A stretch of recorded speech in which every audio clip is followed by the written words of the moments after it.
Yikes, and they're in this room.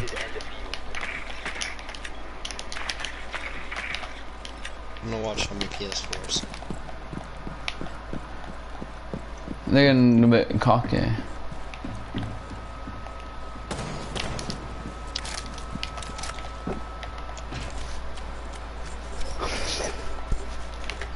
I've clutched up a 1v5.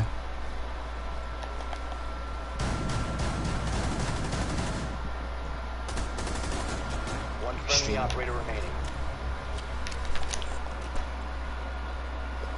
Holy shit.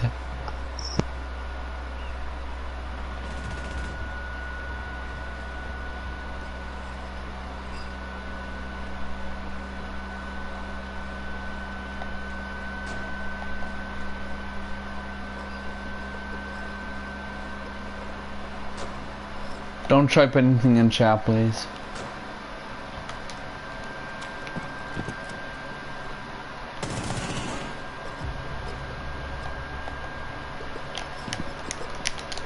Oh.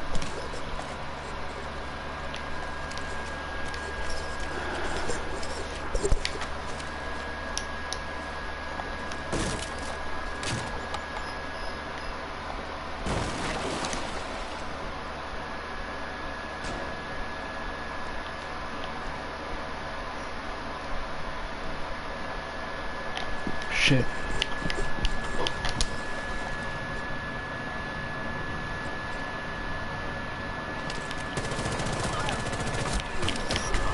What? You gotta be kidding me.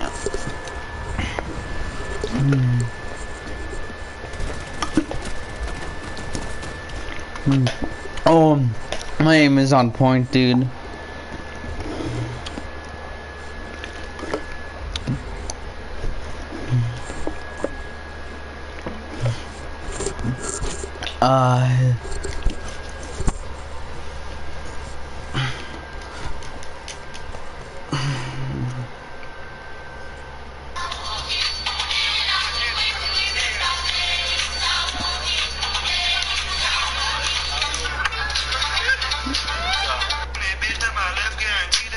I believe in a God, yes. So God never wrong. God never wrong, right? Yeah, that's like the whole coin. Dance in the moonlight, oh. Dance in the moonlight, oh. Dance in the moonlight, oh. Dance in the moonlight, oh.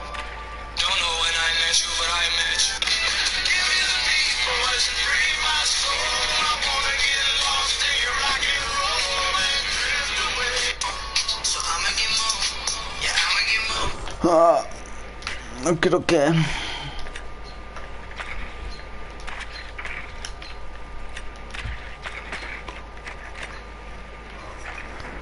Their lab. 10 seconds to insertion. And they're still playing one like it's a all-star. A bomb must be located and defused.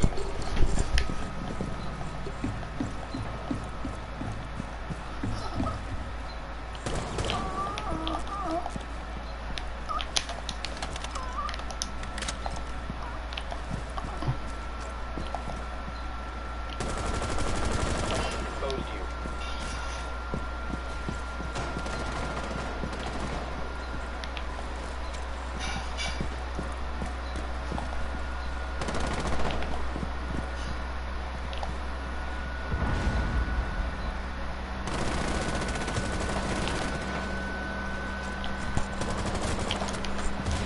Down to one friendly.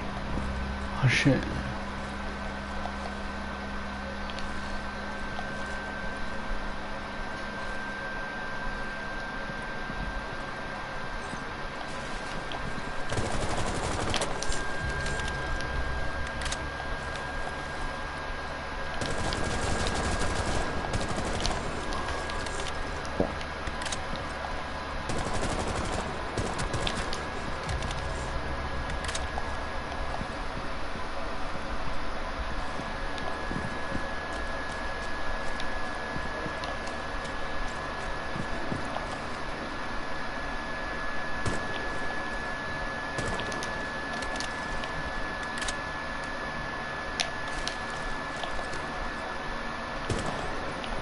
exposed.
You gotta be kidding me. Oh. Dude, let's even go storm.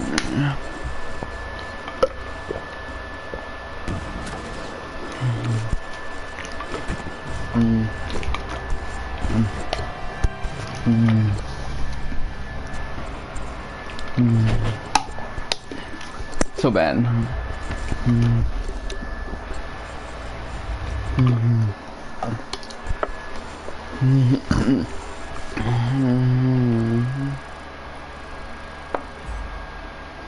Here, you can type in chat now.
Revenge on a childhood bully. Oh my god, that's really her. They brought her back to life. This isn't real. People die here.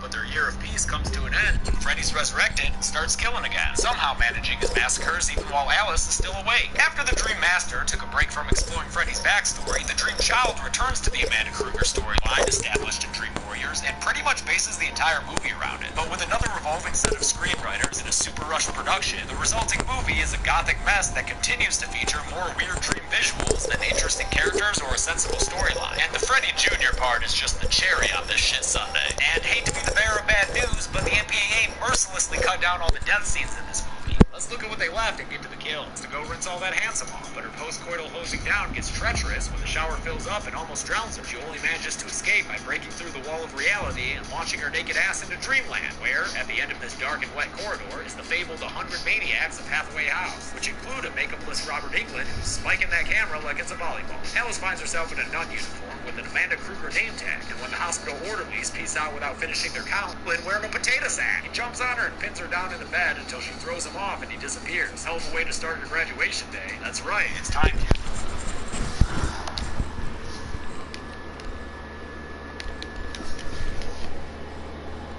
As Dan says, hello, this Pops fan. Graduating alongside Alice and Dan are all her new replacement friends, since, you know, everyone else died in the last movie. And who are the meatbags we've got for this one? Let's see, there's Greta, an aspiring model with an ordinary mother, Mark, a dude with questionable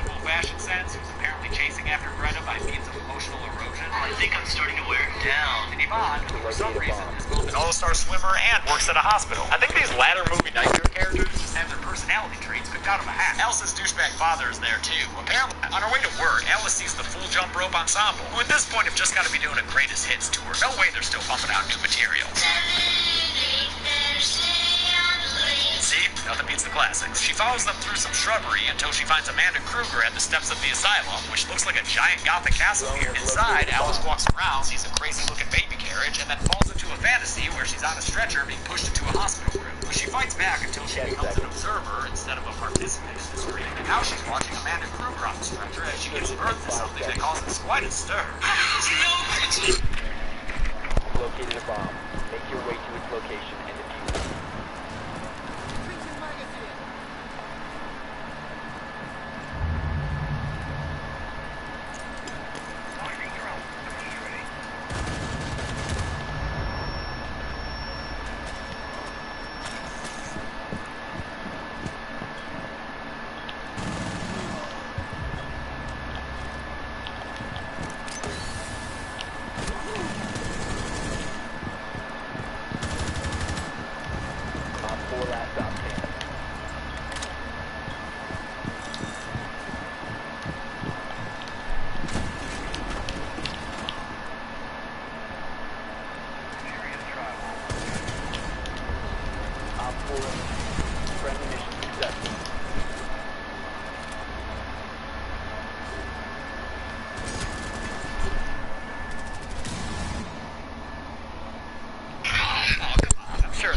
Oh, God! Yeah, oh, okay, that is one nasty-looking alien baby thing. The first person charges at Alice through a doorway, and she follows him right back into the chapel from the last movie. Between the repeat settings and characters and the tangled mess these movies call a plot, you're forgiven if you get Nightmares 3, 4, and 5 all mixed up in your head. It happens to me all the time. Nasty baby Freddy is in there, and he's trying to put on the red and green striped sweater. Oh, he thinks he's people. And when Alice tries to stop him, he throws a hissy fit that brings the whole church down. He finally wriggles into the sweater, and we get our Freddy resurrection for the movie. Then he slips on his love glove and makes some noise with it. Wait, what's up with that Slender Man arm? Are we sure that's the same old Freddy Krueger? Oh, yep, that's Freddy. He tells Alice he's found a way to live again while touching on her stomach, and then Amanda comes in, all nunned out, and scares Freddy by saying all sorts of crazy shit, like how his birth was one big mistake, how she's gonna kill him, how she's gotta be released from her earthly prison, how, okay, good, she's gone now. And now Alice is back in that diner, which, yes, is called the Crave Inn as a reference to Wes. I missed that in my video last week, and a lot of you pointed out in the comments, but you did so very politely, so thank you for that. She calls up Dan at the high school where the recent grads are having a pool party thanks to Yvonne having the keys to the place, and tells him that Krueger somehow took over her reality while she was still awake. Must have dreamt himself up. I don't know. Dan runs off to see her, but he's not missing anything. These new characters are lame and just talk about their controlling parents and how Mark is anxious around blood, even though he draws comics that have plenty of the old ultra-violence. While driving, Dan gets sleepy and apparently conks out for a road nap since he starts hearing his mom on the radio complaining about his relationship with Alice. Then Freddy comes through the system and straps Dan in for a ride. He drives him into oncoming traffic and then appears in the passenger seat to talk shit about Dan's choice of champagne. Reggie, you are wilding the fuck out, man. Did you just hear champagne?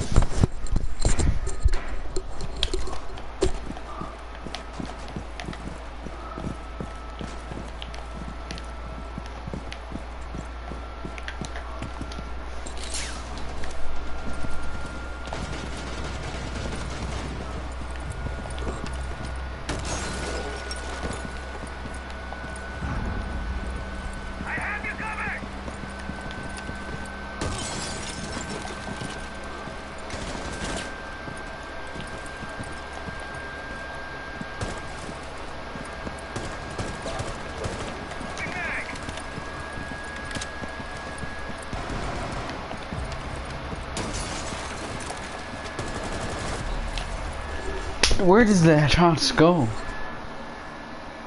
His ass in to rip off your own arm? He sure did, and he sticks it down the trunk before a tire blowout, throws hand through the windshield and into the swimming pool? Okay, dream child. He runs back outside and decides that 2 wheels are better than 4, so he takes off on that motorcycle he always has strapped to the back of his truck. But speeding through the streets, he finds that he's a little more attached to this bike than he thought, since wires and cables start coming out and fusing with his body. Then Freddy pops up for another one-liner because he just never knows when enough is enough. The cables continue fusing with Dan's body all over the place, including his precious handsome face, while Freddy screams, "Power drive!" and other dumb shit that my brain just tuned out. Danny, better not clean and drive. Yeah, shit like that. Dan winds up looking like Sebastian Shaw Vader as his bike speeds down the road, but then we cut to Alice in the diner, so I guess maybe he's okay or something. Jesus Christ, what the fuck is that? Is he falling down a rectum? Nope, in real life he's just crashing into a truck, and Alice runs out to see his truck on fire in the middle of the road, and Dan's dead body amidst the flaming wreckage. Or is he dead? Wanna make babies? Oh yeah, he's really dead. That was just the hallucination, I think. Perfected for cheesy, crunchy satisfaction. You choose it.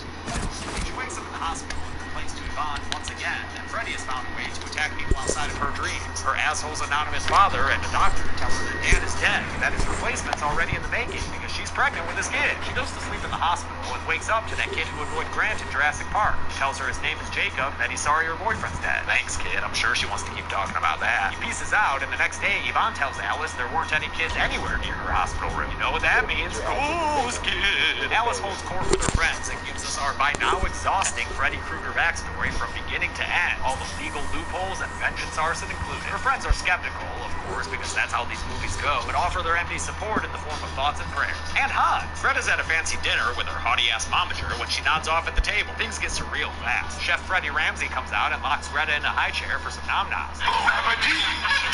He serves her some doll sushi and stuffs her mouth full of some glistening jiggly meat that turns out is her own body. You are what you eat. He keeps feeding it to her even though it's fucking wrong, until she ends up looking like the radiator lady from Eraserhead. Then he picks her up and holds her in a weird embrace. The kill has a short interlude where Alice sees the food in her fridge rotting like a time-lapse shot at planet Earth, and then Greta's reaching out for help from the fridge. But Freddy's not gonna let this 5-star meal escape him, and he pulls her back, leaving a to-do list for Alice. Greta dies in real life by choking to death on food in front of the entire dinner party. Talk about spoiling an appetite. Alice goes Your drone to locate a bomb.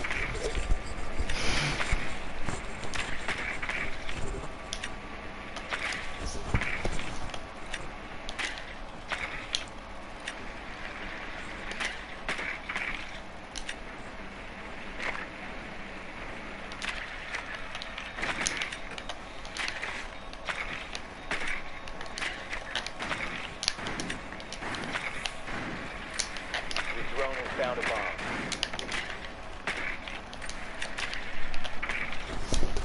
10 seconds to insertion. 5 seconds. Be advised your drone has located a bomb. Proceed to bomb's location and defuse it.